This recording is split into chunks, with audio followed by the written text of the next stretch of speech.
Mm-hmm. Put it up. Ah, okay. Gotcha. Mm-hmm. I'll be in there, you'll be in there. If you lean forward, they can see the cones. All right. Yes, okay. My undistinguished profile. Yeah, this works for me. Good. All right. I know Cameron's coming this morning. Are we up? We are, I don't know. We have green button green. here. We have green light. We have no drop frames, it looks like. And is the audio showing something moving on the audio? Let's see. Yes, we've got Magwell. Okay, so I guess, are you seeing us, folks? We're here. Hi. The mic is here, of course. Yes, of course it is. The gain, I have no idea if it turns out that they... Well, I've got audio jumping, so yeah, we're we good. have a gain control just below it. Well, over here. Where's the mouse? Cody and I have plenty gain of... control for it. Gotcha. I have plenty of balding spot, Cody. Both for you and me both, by. Well, you cover yours a little better than I do, but... Hey, welcome back. Hi, everyone. So, when were you last here? Like yesterday? That was November 2018. It's been a year and a couple months. Really? Yeah. I would have guessed like 6 months or something. Time flies. This is like your 7th or 9th or 10th? This is my 7th time in Japan. What's the attraction? Well, it's mostly you. But no, I got interested in woodblock prints. I started seeing them on eBay. Japan. Why Japan? Why Japan? I got interested in woodblock prints. I started seeing them on eBay. I started seeing things that I didn't recognize, didn't understand what's going on in this picture. And I started doing the reading. I started looking at the history. I did all the romantic stuff like the Tokaido and... So the interest in Japan comes from the print. Started with the art really? Went from there. So I do love it here. And it's funny. Now, this is my 7th time. And it's... I was antsy and ready to come, and when I got here, it wasn't excitement about, this new unfamiliar place. It's more like returning to a place I know. Yeah, I got to admit that. I read so much about it before I came. I read books and books and books Sure. and books and books before I came. Well, but even then, the first time I came here, I did so much homework, but then still you get here, and you see signs written in language you don't recognize, and you think, okay, we just dropped a few frames, but not many. 29 frames, 0.6%. It's green now. It's green now. Absolutely, yeah, we're kind of just scrambling Wi-Fi along was here. down until about 30 seconds before the... He's good. He took everything in the building down except for this. Yeah, so, and we're wired.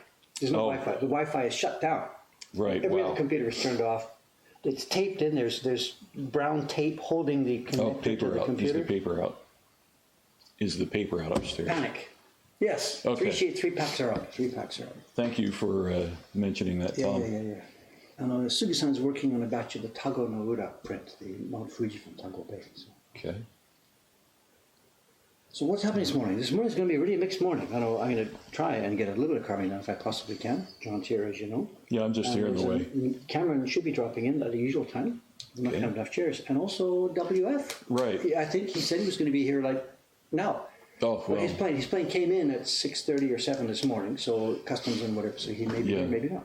I blazed through customs and immigration yesterday. It took maybe 15 minutes, and most of that was just walking from place to place. So they have really worked on it. I know there's been about 5-10 years ago, it really got bad. They were careless in throwing money and resources at it, and the tourism thing happened. Right. I mean, the government had been trying to promote the tourism, but I guess the people in the bureaucracy were like, yeah, this is going to happen. Not. So they weren't ready for it. Well, but the past few years now, they've thrown huge resources. Yesterday it wasn't because they had so many people working, although there were plenty working. It was just that I guess I was one of the first ones off the plane, and apparently that was the only big international flight coming in at the time. So there was all the people going through the terminal, and you look around at customs and immigration, it's all the people you saw on the plane already. But they're really determined now for the Olympic thing. Well, it's. Tony, no, I know probably 150, 200 words. I'm not very good at stringing sentences together. English or Japanese? In Japanese. Yeah, thanks, Dave.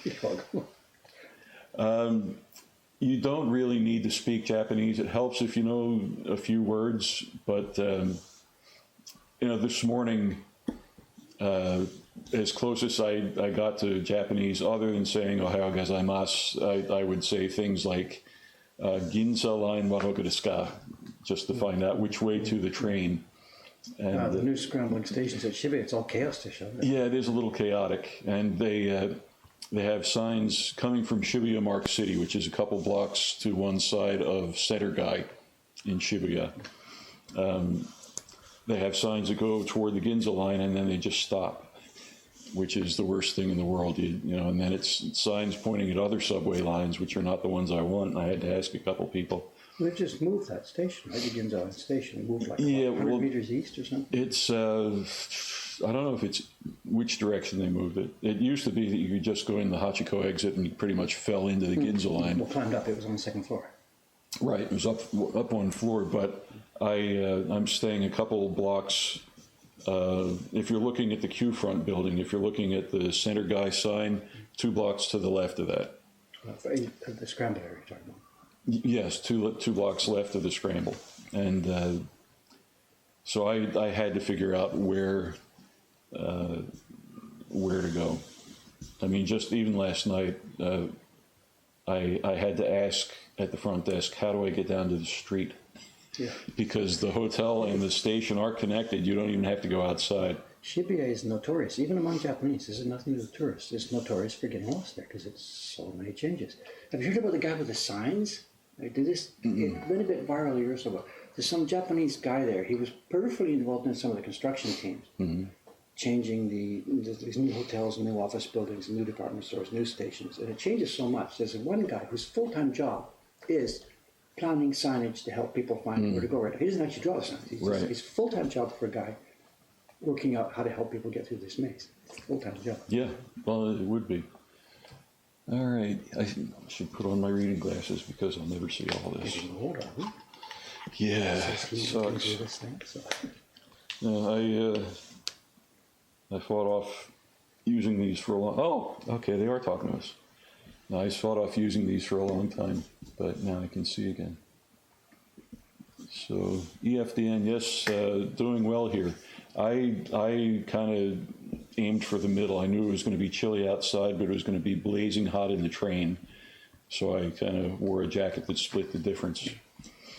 It's a sad fact of life in Japan. If you go somewhere in the wintertime, it's going to be overheated.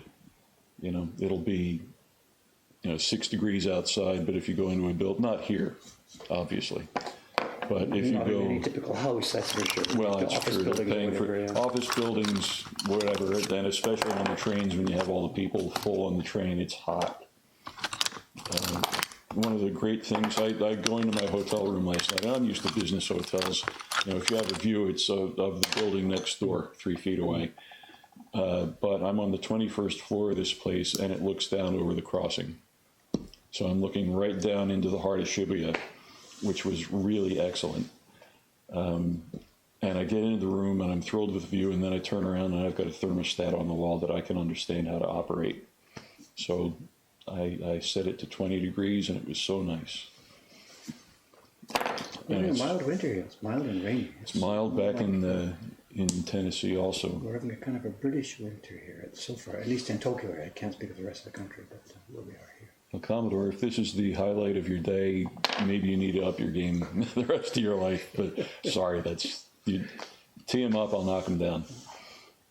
Yes, Dave. Well, there's nothing cavernous about this shop. This is a warm, bright, excellent shop here. So nothing cave-like about this. But it's echoing a bit, right? The sound, because the walls are so bare. We left the plaster walls. It's not that bad. How I got to know Dave? Well, Tom, I got to know Dave because of woodblock.com, his old website. When I first started getting interested in woodblock prints, I went looking online for resources about, how can I learn more about this art form? And I did a Google search for woodblock prints, and guess what came up? Woodblock.com. And that was Dave's site, which is still there. And the breadth and depth of knowledge is staggering. He put so much work into that. So It's like 10,000 pages. yeah, I mean, you can't believe how much is there. So I started reading the site. And I noticed the photography on the prints was really well done because you could see the impression in the paper. So I emailed Dave, how do you light your photos? And he explained that in the basement at Ome, yeah, the lights, he would put a few lights, just regular incandescent lights, on the far side of the room. This is in the sub-basement at Ome. And by the time you get to the print and where he's photographing it, the fall off, there's, if you've never heard of the inverse square law, if you double the distance from the light source to the subject, you get 1/4 of the light to the subject. So the light falls off very rapidly as you move the light away. But the upside of moving the light far away is by the time you get to the print, there's very little fall off from the part that's closest to the lamp to the part that's farthest away from the lamp. So you get very even lighting and a low angle so you can see the impression in the paper. So that's how Dave explained it to me. And that was before my second visit, I'm guessing. And so in 2007, in September or October, I actually got to go out to Ome, to Dave's place, and see the studio, and he made hot chocolate. And hey, how much some people can remember. Well, it was another day for you. It was an event for me, But no, we looked through so many prints. This is before Mocha Hong Kong, before the shop. Oh, you way before Mocha Hong Kong. This was started before Jed Henry. This is 1990s. This was just some guy in his basement in the far outskirts of Tokyo. Was I working on the Poets series or the Sitting on Albums? No, you're way past the Poets. You were. Let's see. You had finished. I think you had finished the Beauties, the Four Beauties. Okay. And I bought. Yeah, 2005 or something. There. It was 2007. I bought the Hanga treasure chest, the whole thing, and I paid for it in cash. And I remember you saying, "Oh, great! I don't have to go to the bank this week." This week, this month, this year. Well, you said this week, but I remember it like it was yesterday. That was the 24 prints, all in one package. Yeah, one every 2 weeks. Insane. So yeah, that was a pretty insane schedule, wasn't it? But that was a really fun day, and I had taken a taxi from Ome Station to Dave's place. He said, tell him the name of the restaurant across the street. They all know where that is, the noodle place, where we had lunch. And once it was time for me to clear out, rather than take a taxi, Dave walked me back to the station, a beautiful walk through town. I remember seeing this one particular yard that had these beautifully manicured trees. And it's hard to explain unless you see them. They look like big bonsai, just really sculptured and beautiful. And I pointed one out, and he said, "Oh yeah, that's the mayor's house." He says some things translate from one road or one country to another.